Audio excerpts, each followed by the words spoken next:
Hello, strangelings. Welcome back to the parlor. So today I wanted to talk to you guys about, well, not Voldemort. That's for sure. And yes, if I was in the Harry Potter world, I would be one of the people who say Voldemort. Even if it did mean that they'd know somewhere where my location might be.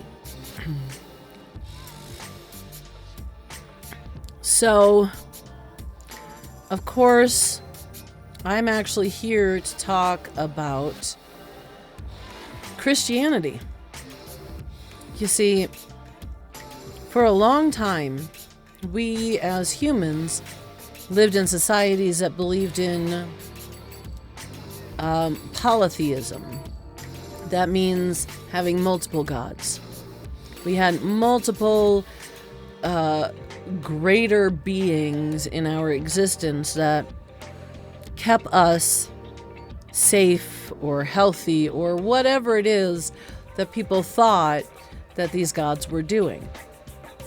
However, at the time, we had polytheism.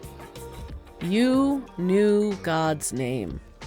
You knew whether you were worshiping Isis or Ra or Athena or Dagoth or Shiva or any of the gods. You knew the god by name. In fact, that was required for the worship because then they would know who you were talking to. And then someone came up with the idea that there was in fact only one god. Funny enough, if there's only one God in the universe, then of course you don't need a name to worship him because he's the only one you could worship.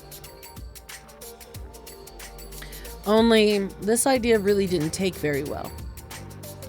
People really didn't like necessarily to be told what they had to worship. So, of course, in monotheism, it then became, "Thou shalt not worship any other gods before me, for I am a jealous God," to "Thou shalt not worship false gods."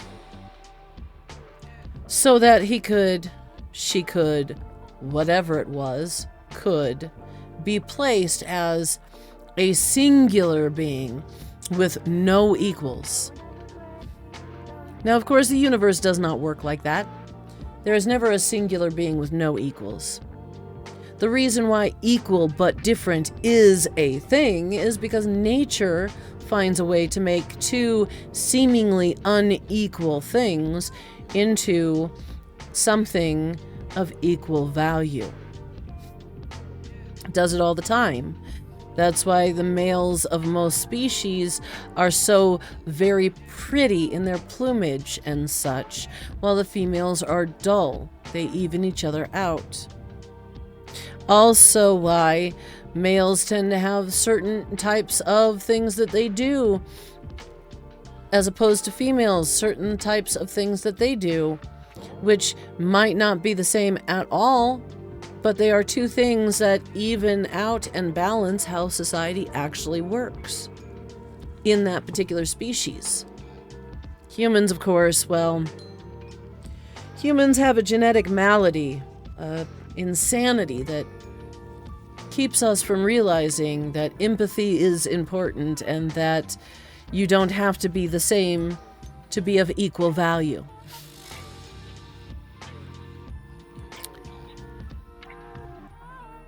Now, of course, in this monotheism, because there's only one God, the peoples who discovered that this one God was the only God, I don't know how that would have actually worked, but they took his word for it or something. And I say he because primarily they kept saying he.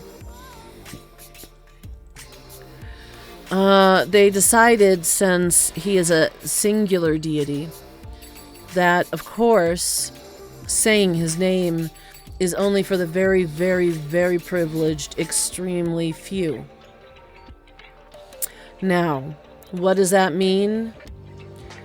When my stepfather was studying the Torah, I found out what that means is the synagogue goes as such. You have the Bible for the synagogue, which is considered to be the original Torah, as opposed to a copy. How many original Torahs can there actually be? But in that spot, you have the head Pharisee. Under him, there are the Pharisees. Under the Pharisees, you have the rabbi, the collective of men. And unfortunately, to their religion, to my knowledge, only men. There was a tribe of Egypt that included both male and female persons to say the word. But, unfortunately, that was the lost tribe of Israel. So, of course, the rest of them don't allow women to be rabbi, which is essentially their pastors, their preachers, they're holy.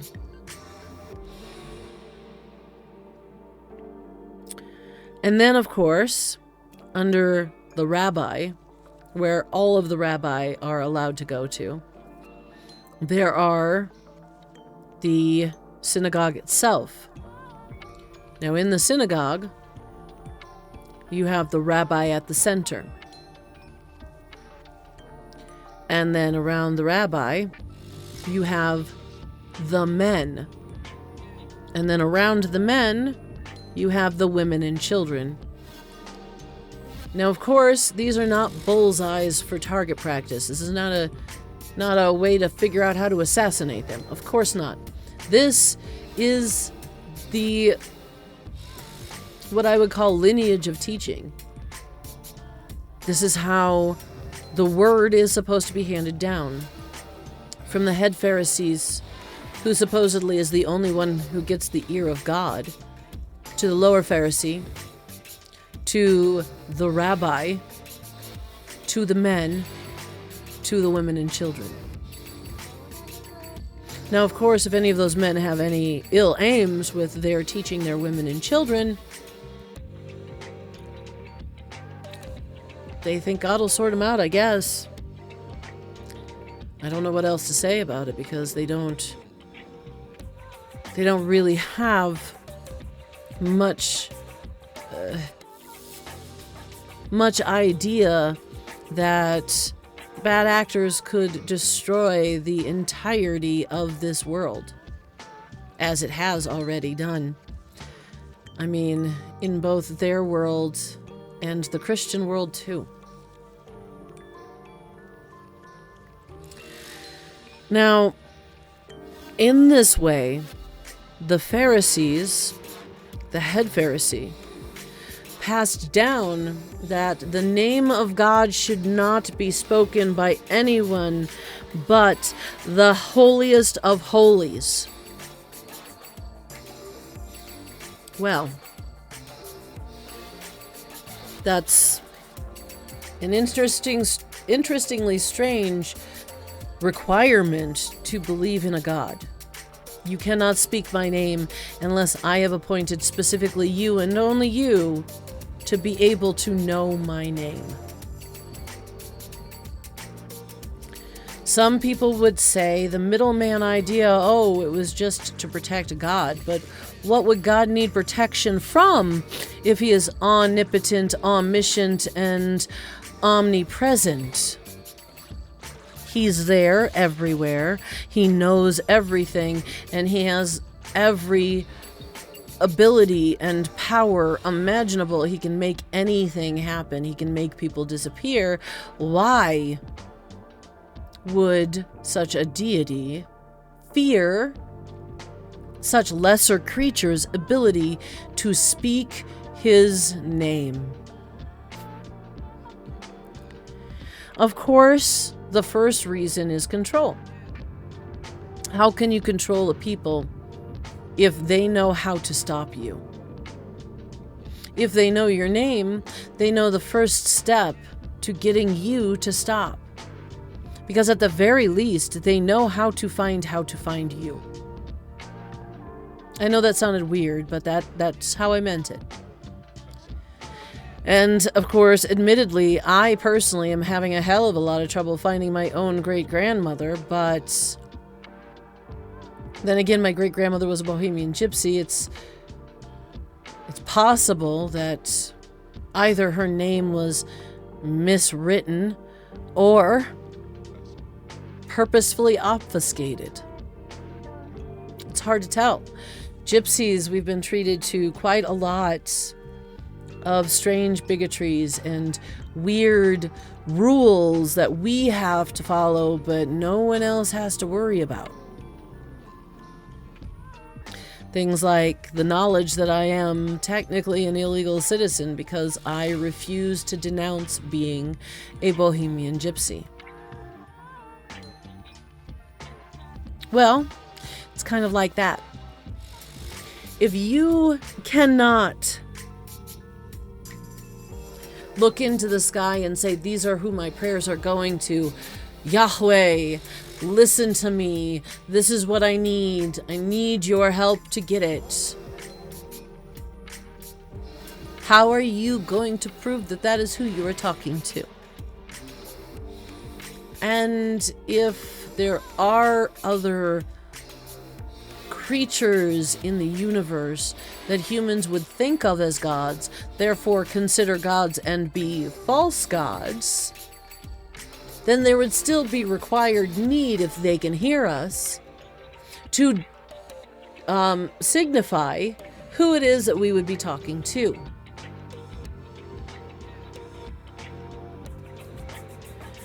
So, to say that one cannot speak the name of their god, which should in fact not only be a name they should be able to recognize easily, but a creature that should look, at least in their mind, similar to them.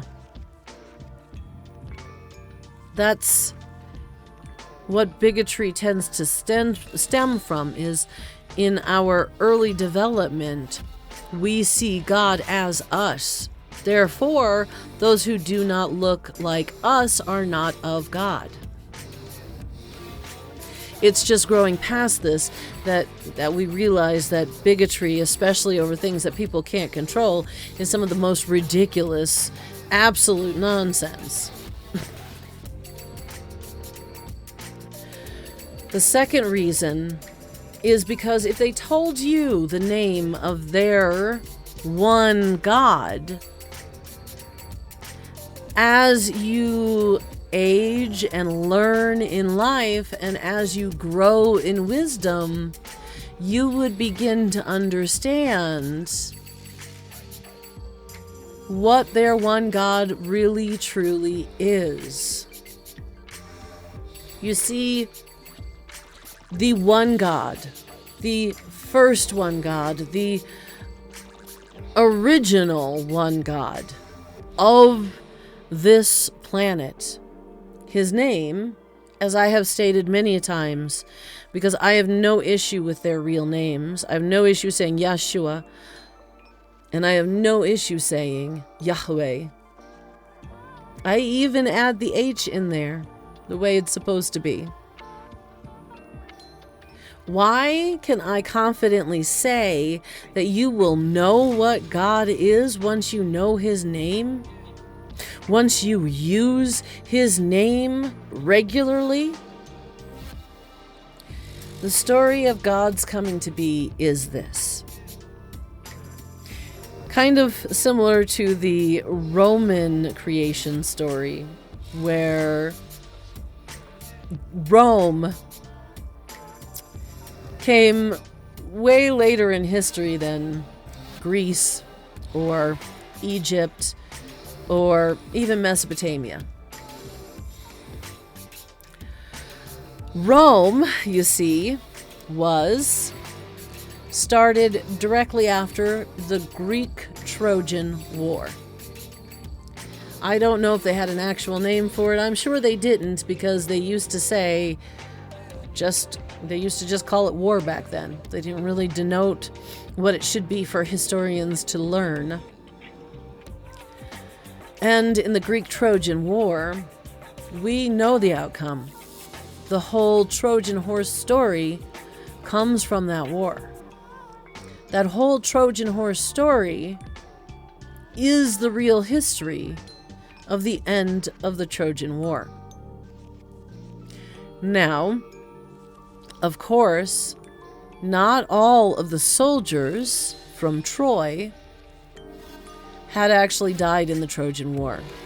Not all of them had been enslaved.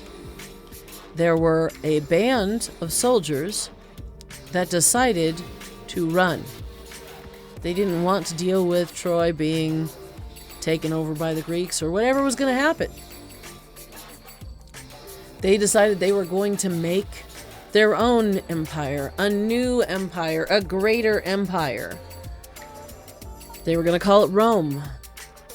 Then they created, so that they could be a great and powerful empire, they created their own origin myth. Have you ever heard Romulus and Remus, the twins?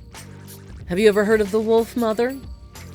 You see, the Wolf Mother found these two twins in the wilderness, Romulus and Remus. She nursed them to health, directly nursing them from her own teats. And then they became great and powerful men. Now, of course, I don't remember which one was which. It's been so long since I have actually engaged in ancient mythos. As I've had a lot of modern day problems that I feel like are far more important these days. However, one of them went off to create Greece, and the other one went off to create Rome. That is the origin myth that the Roman people created. Yet, Rome wasn't even made until after Greece was an ancient empire. Kind of funny how that works, huh? Well, Yahweh is much the same. You see, Yahweh, according to the creation myth, was nothing. In a world of nothing, mired in a soup of nothing. At the very, very, very beginning, before God created the earth, God coalesced together. And out of great sensation said, "I am." Only the people who had heard this story heard Yahweh. Yahweh translates to "I am." And the reason why it is said to be his name is because it was the first thing he said. Excuse me, I need some water real quick. Again. Now think about that. He said, "I am," and came to be. Grew consciousness out of merely feeling a sensation and putting it to sound. That is the deity that they try to tell you is more powerful, more grandiose, more great, more important than you. Unfortunately, what the Pharisees purposely failed to tell everyone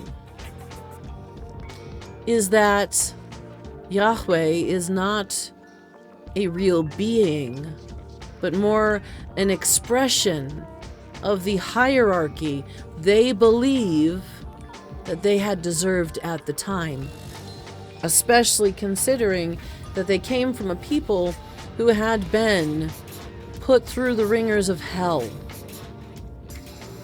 for a very long time.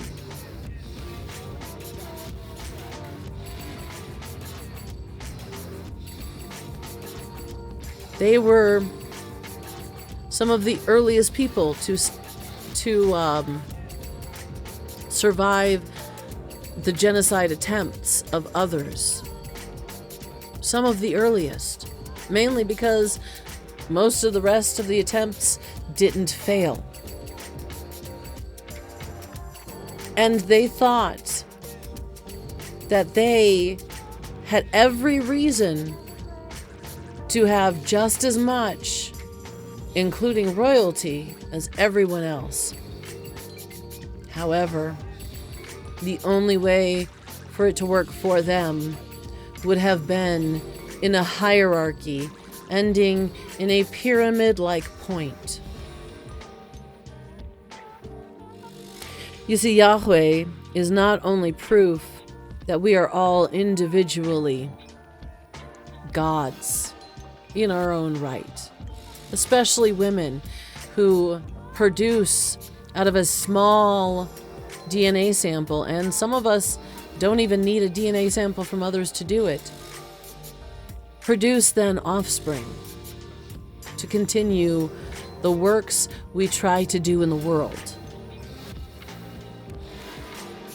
We are all, men and women individually, great, able to create or take away life, able to help others enough to ensure the survival of an entire species, or ensure that their resources are so little that not a single one will remain. We are the deity. And it's also proof I am. That the idea behind it in the first place is a pyramid scheme that only the most powerful, the most convincing of their influence will ever win. It's not the kind of game you want to be playing, trust me. Especially when so many, especially in recent history, who have been winners in that game have been either so very toxic or so very ill-informed about what they push into the social consciousness as a normal narrative. I mean, look at how long it persisted to say it is not natural to be gay, despite the fact that humans are the only species that are not okay with it.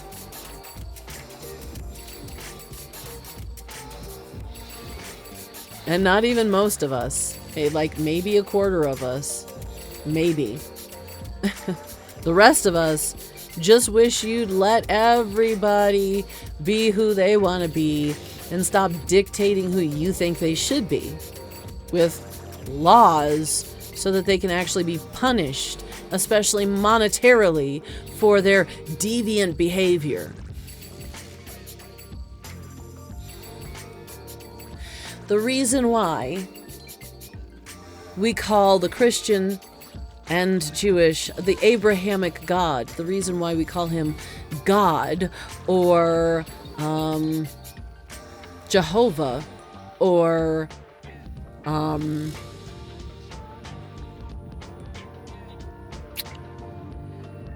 God, Jehovah's not the right word. I apologize. I haven't had a Muslim friend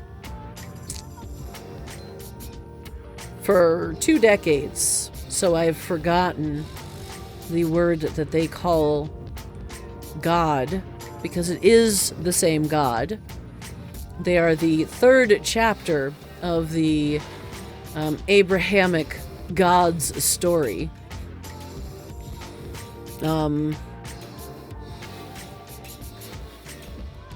Allah? It's not Allah. It might be Allah. Anyhow, the reason why this deity doesn't have a true name that we are supposed to be allowed to say is for control. As long as you feel there is an unnameable presence that has control over your life and the ability to punish you in ways that you couldn't imagine for undesirable behavior, then your government can convince you it has the right to tell you who you are allowed to sleep with or where you're allowed to get a piercing or whatever. And if you knew that the name that they had given their monotheistic God was simply I am, and you realize that you too probably had a thought something like I am as you were realizing that you are a living being as an infant,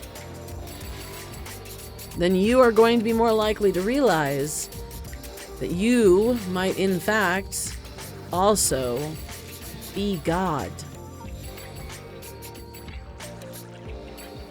It's something that I've thought for a very, very long time. My mother said something to me once that was deeply marinated in the bohemian portion of her beliefs to me one day. And that is, God is everything. I don't mean God is like everywhere. God knows everything. God could pretend to be a tree. No, God is in your little pinky too. God is in the car out there, even though it has no living components.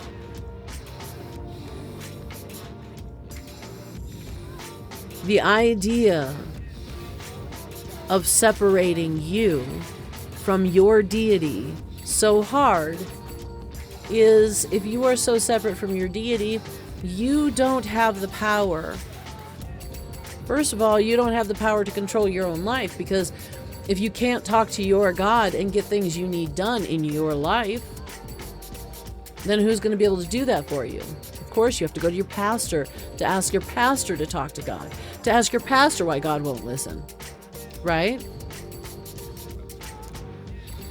If you are willing to defer like that about things that you could actively control in your life, of course, it sets you up for doing the same.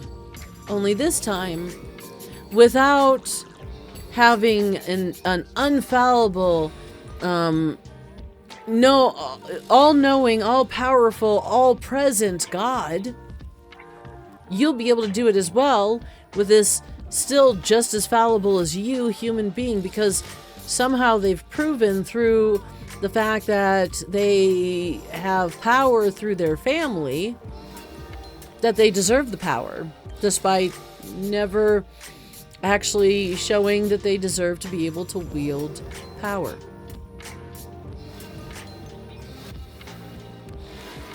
It's an important thing to know, and it's an important thing to remember, because not taking your own power in your life can absolutely have you at the mercy of anyone, any government, any company, any one person who chooses to then establish that they are closer to God than you. It's also what birthed the idea of cleanliness is next to godliness. Because if they could separate the poor, who did not have the time to clean all the time and did not have the money to have servants to do it for them, as less of with God, despite the fact that that was the opposite of what was said in the sermons of Jesus Christ.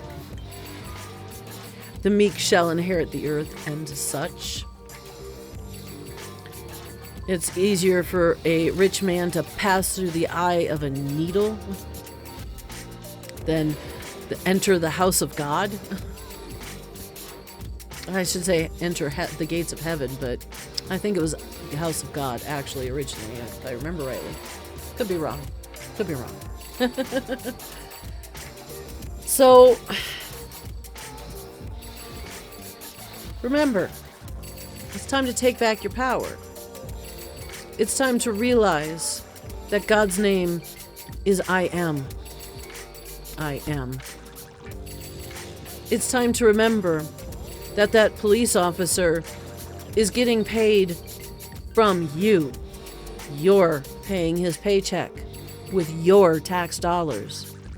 It is important to remember that government official who's decided that what you absolutely love and is harming no one suddenly just became illegal. It's time to take back your power.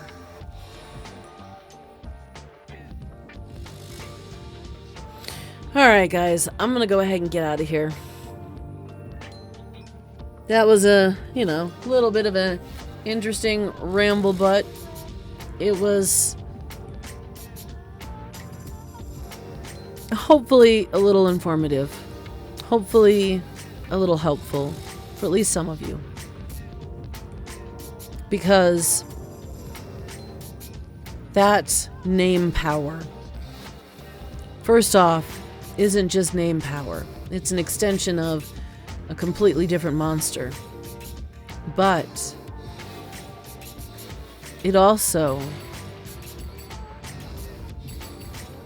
is another form of abuse. It's another form of holding you down. It's another form of keeping you from realizing your whole potential. So that you can continue to do what they want instead of what you need. Alright guys, I'm getting out of here. But, as always, don't forget, doesn't matter who you are, I love you. Take care of each other. And I'll see you guys in the next video.